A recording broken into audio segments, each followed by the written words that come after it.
Ustadz, bagaimana menyikapi sikap suami yang sangat tertutup, selalu menyembunyikan apapun, termasuk menyembunyikan HP-nya, dan dia tidak pernah peduli terhadap keluarga? Mohon jawabannya.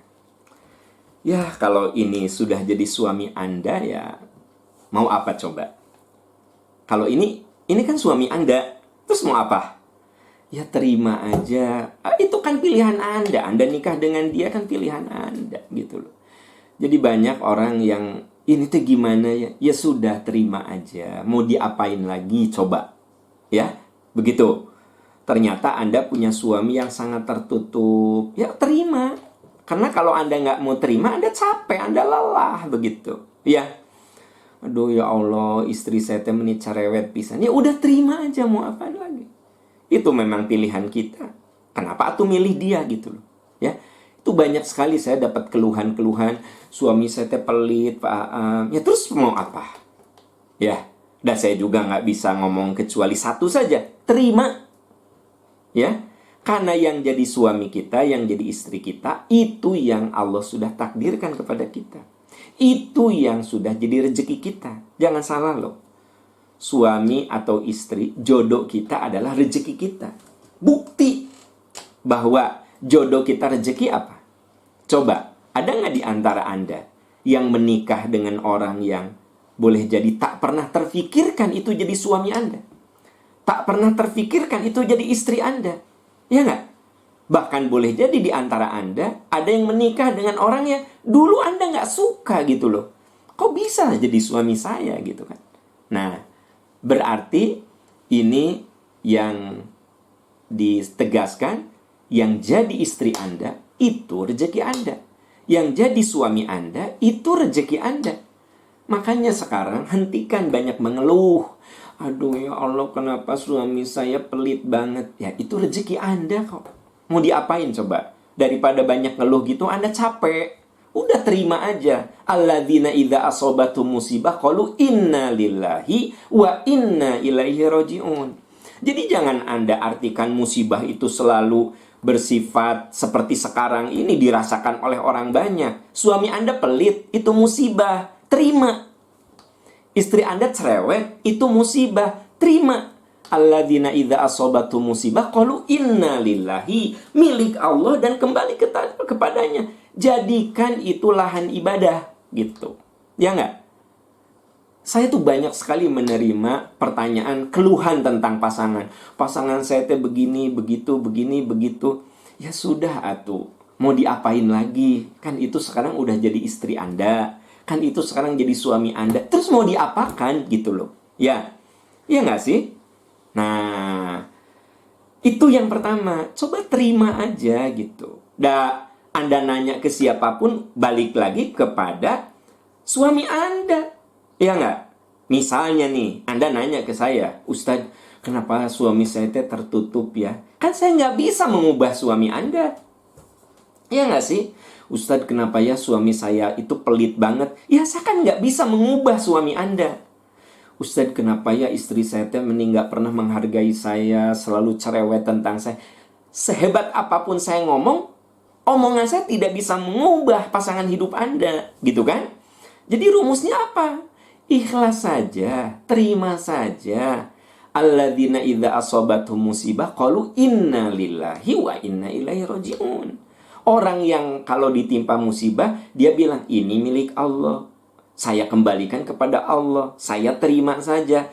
Ulaika alaihim sholawatu min rabbihim wa rahmah. Kalau kita bisa begitu, maka Allah akan mengampuni dosa-dosa kita dan Allah akan memberikan rahmat kepada kita. Begitu, ya. Itu menurut saya solusi yang paling konkret. Ya, solusi yang paling konkret apa? Buka hati Anda, buka pikiran Anda, terima ini yang jadi rezeki Anda. Sudah. Itu solusi terbaik. Daripada kita ngeluh lagi, nanya ke Ustadz A. Sama pertanyaannya kayak begini. Nanya ke saya begini. Nanya ke Ustadz lain begini. Sama saja pertanyaannya kayak begini. Dan tidak akan mengubah keadaan Anda. Tidak akan. Anda nanya ke saya. Ya.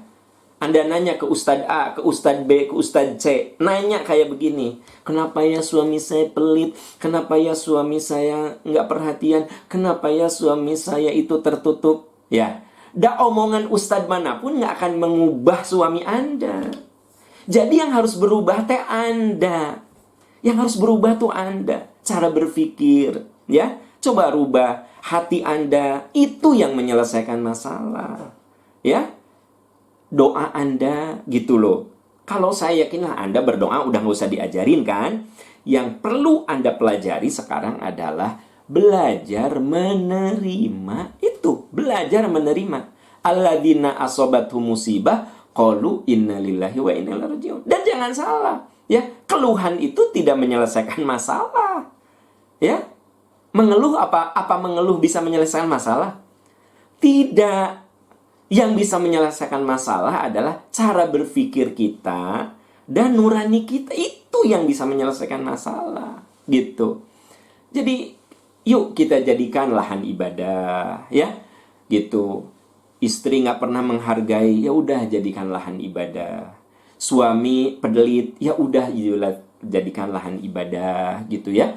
Anak-anak susah dididik, ya itu jadikan lahan ibadah. Makanya kan di dalam Al-Quran diberi gambaran tentang pasangan hidup atau rumah tangga.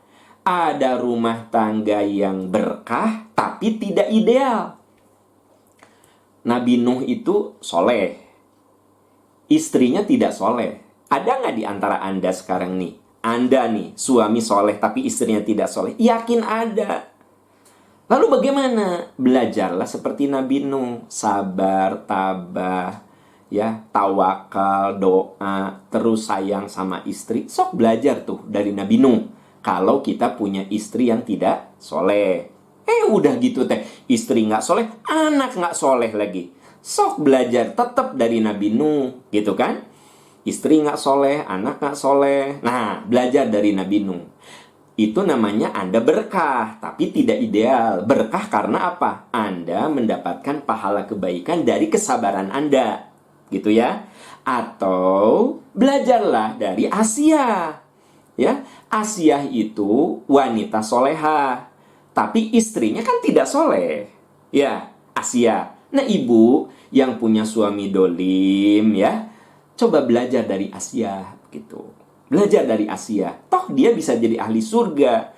Kata Asia, Robibni li indaka baitan fil jannah. Ya Allah, beri saya istana di surga. Nah, jadi kalau Asia mah berpikir, suami aku kayak begini, biarin. Ini jadi pintu surga aku. Sok ibu yang suaminya pelit, yang suaminya dolim, yang suaminya galak, yang suaminya tertutup.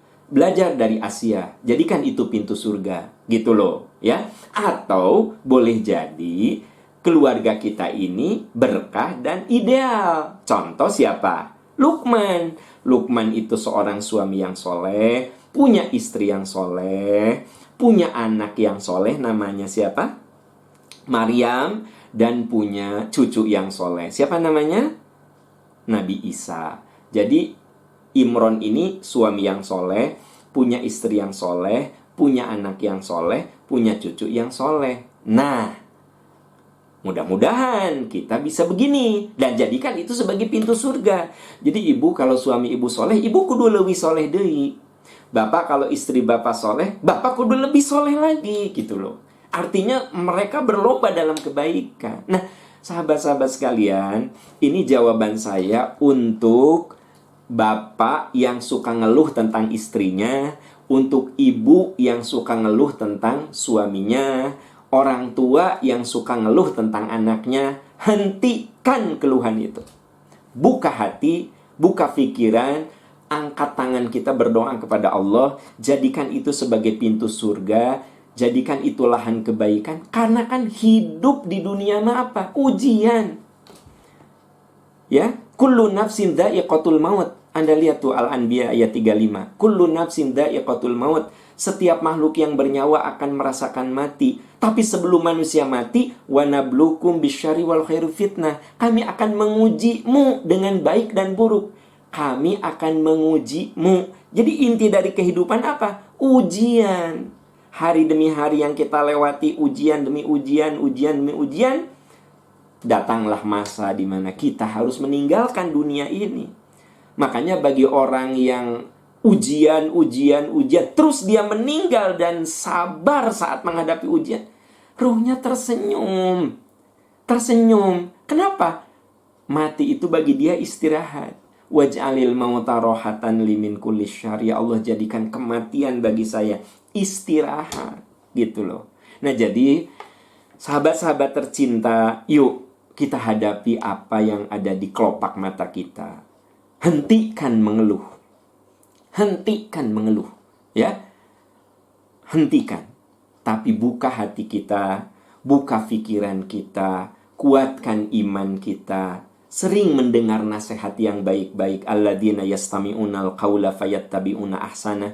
Dengarkan nasihat-nasihat yang baik, lalu ikuti kebaikan itu. Dan tunggu sampai malakul maut menjemput kita, karena sesungguhnya hidup itu adalah ujian. Gitu. Ya. Oke, itu jawaban saya. Wallahu a'lam bissawab. Ya.